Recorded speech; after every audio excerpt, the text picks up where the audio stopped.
Okay, hello fellow YouTubians, I guess, yeah, we got that. This is part 7, I think, of the Banjo Kazooie playthrough.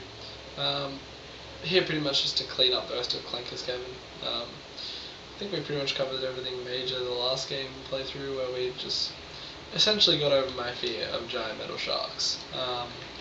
Clanker himself seems to be the main focus of the level. Like, I think I found 3 or 4 Gs just like within him. So yeah, not gonna lie, I don't think this level has a lot left to offer to us. But you know, whatever, we'll give it a shot. See what's going on.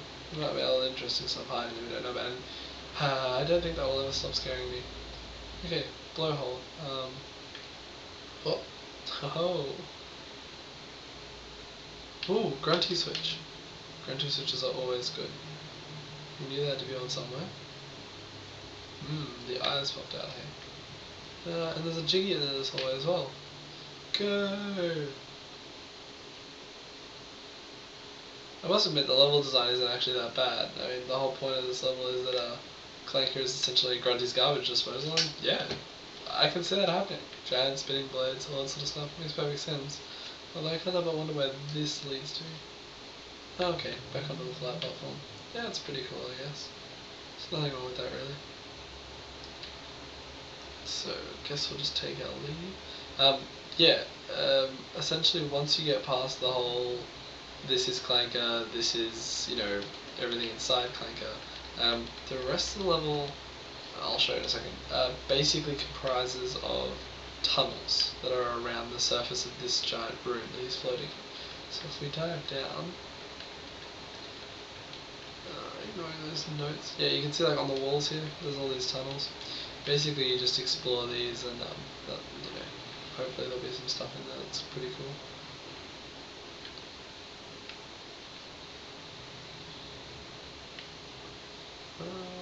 Where are we? Ooh, could definitely be going somewhere with this one.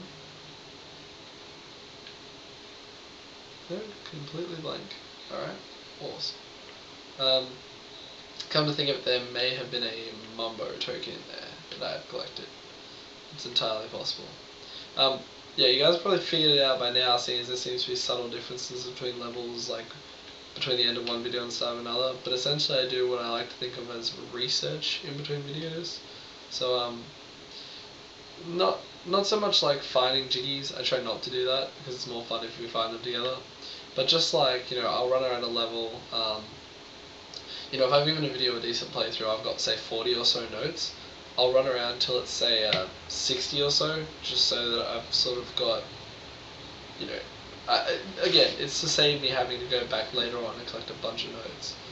And hello, snippet mutants. Okay, apparently golem crabs. Golem? Wow, okay, mutant crab attack. This seems normal. Die mutant crabs. Oh god, these guys are actually pretty cool. More games with giant golem mutant crabs. I got a prize? Prize!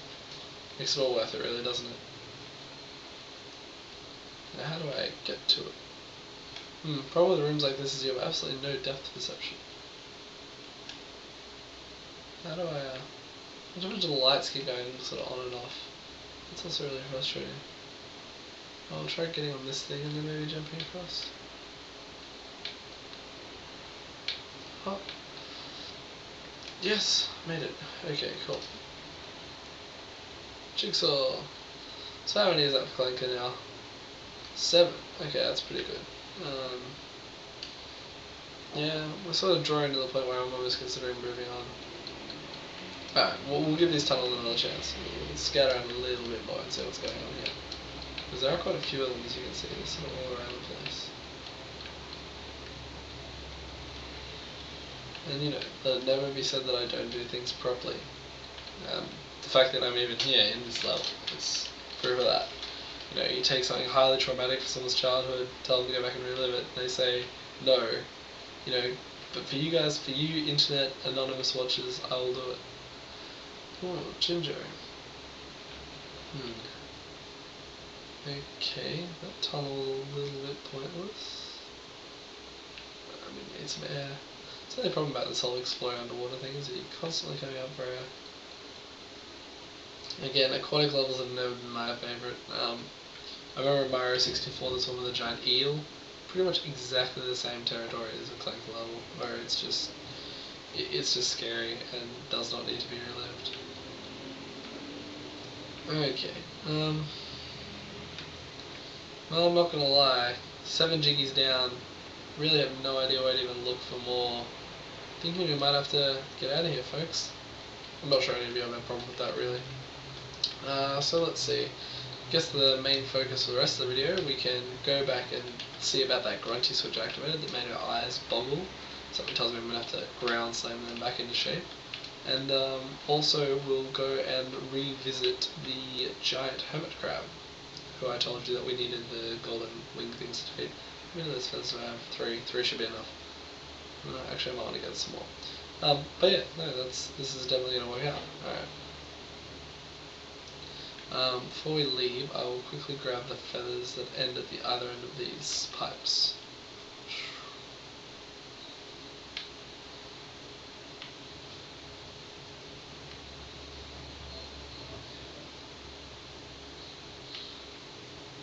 Still think those things are scary, not gonna lie.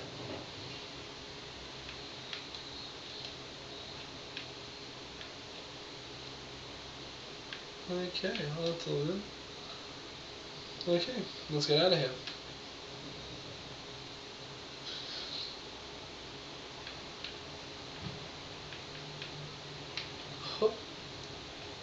Now while we are here, I think we would pay a visit to the painting for Bubblegloop Swamp, so I believe that is our next destination.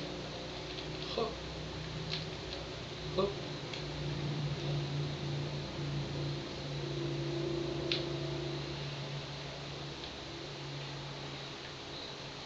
Oh wow, so those guys are here now, hey?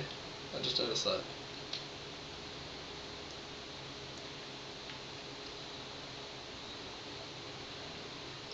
Okay. Let's go exploring the overworld. Wait, this wasn't Clanker, was it? No, this is definitely Bubblegloop Swamp. Okay, cool. Okay. I can hear the front noises. Bubblegloop Swamp doesn't really count as an aquatic level, I don't think. Although it is pretty cool. I seem to remember it being an alright sort of level. Alright, there we go. Bubblegloop Swamp unlocked. Now, where is the entrance? A little hut. I don't actually know where that hut is. Although my guess is probably going to be that it's through that 180 note door that we haven't unlocked yet. Oh, we'll go back and revisit some of the older levels before we move on though, I think. That's probably a better plan. Just because otherwise I'll forget. We have to avoid that sea mine.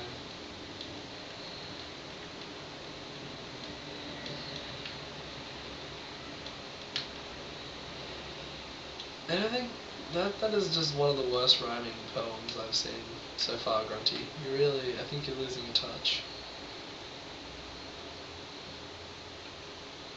Okay, back this way we go.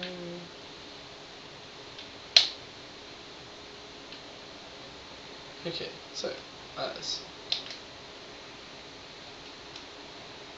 Oh! Jiggy!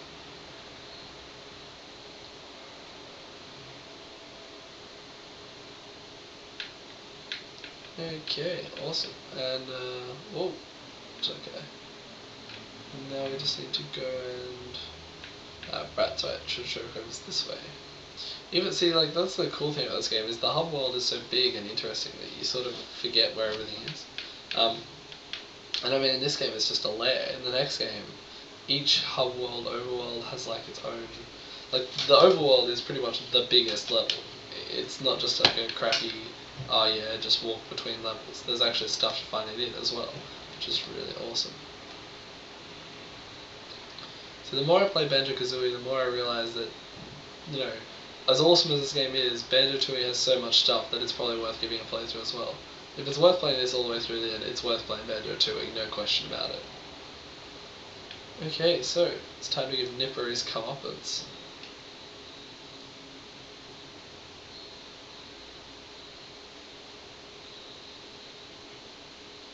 See, to be fair, we come into his house, we taunt him. He reacts negatively, understandable at this point, so of course we punish him.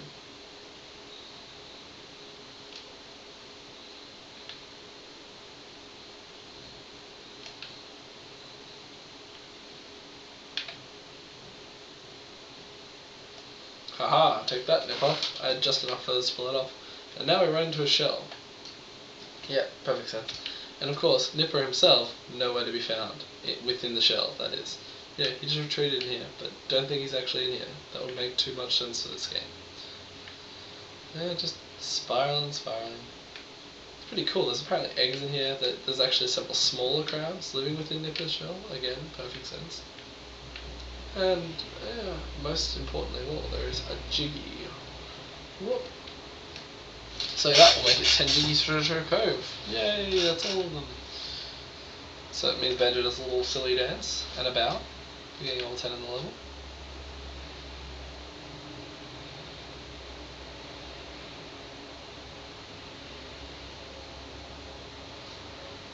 Okay. So let's see, that's the overall Jiggy done. That's the last Treasure Trove Cove Jiggy done. I think it's definitely time to see about that 180 note door, hey? See if we can find Bubblegloop Swamp. Ah, by the way, this little island over there you can see with the sign on it. That island actually reached Sharkfood Island. Now, Sharkfood Island is one of these things that we'll probably explore more as the game progresses. But essentially what happened was, originally Rare had this really cool idea, which basically relied on the fact that when you pulled the game out of a 64, it retained the memory of the game in the RAM for like, I don't know, 20 seconds before it actually lost it all. So what they essentially had this idea to do was put stuff in this game so that when the sequel came out, you could put this game in, collect the stuff, pull the game out, put the second game in, and then the memory of the first game would remain in there long enough for the second game to realize you'd collected all this stuff. So there's going to be this huge hidden thing. In this game you can actually find these like coloured eggs, and as well as the coloured eggs you can also find an ice key. None of them do anything. They do nothing in this game at all. In the second game they don't. So in the second game what they basically did was put in a second way to get all of those items within the second game itself. But yeah, at Sharkfoot Island's apparently going to be part of that. I just think it was a really cool idea. It's sort of sad that it never worked out. Okay, we have 225 notes, that's a good amount. Oh wow, big Gruntilda statue. And if it only had 3 eyes, it'd easily be the fish from The Simpsons. Blinky. Let's see what I got here. I've never actually been to this part of the hard world, so this is going to be fun for me as well. We get to have a big explore around. Oh, and by a big explore around, I mean destroy. Ah, okay. Oh, piranhas. Oh.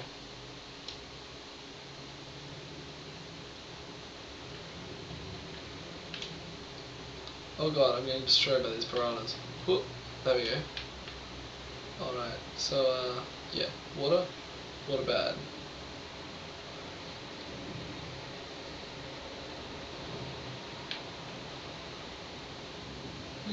Well, that was interesting. Okay, well we have officially found the entrance to Bubblegloop Swamp, which is kind of cool.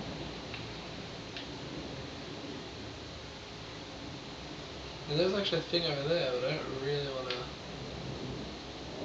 unless I can run across the edge. Even the edge is brown water. Okay, cool.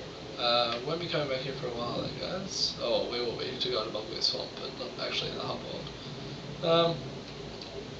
Oh wow, okay, I am going to fall into that piranha water more than I probably should. Okay, well we don't really have time for me to start Bubblegloop Swamp, so I might as well have a bit of an explore around and see what we can find. There's going to be a couple of different pathways leading up various places. So there's Gruntilda in there. That's pretty cool. Again, not talking to her until endgame, no idea what she does, etc. I don't need to memorize random facts about Grunty's favourite spinach flavoured shampoo or something.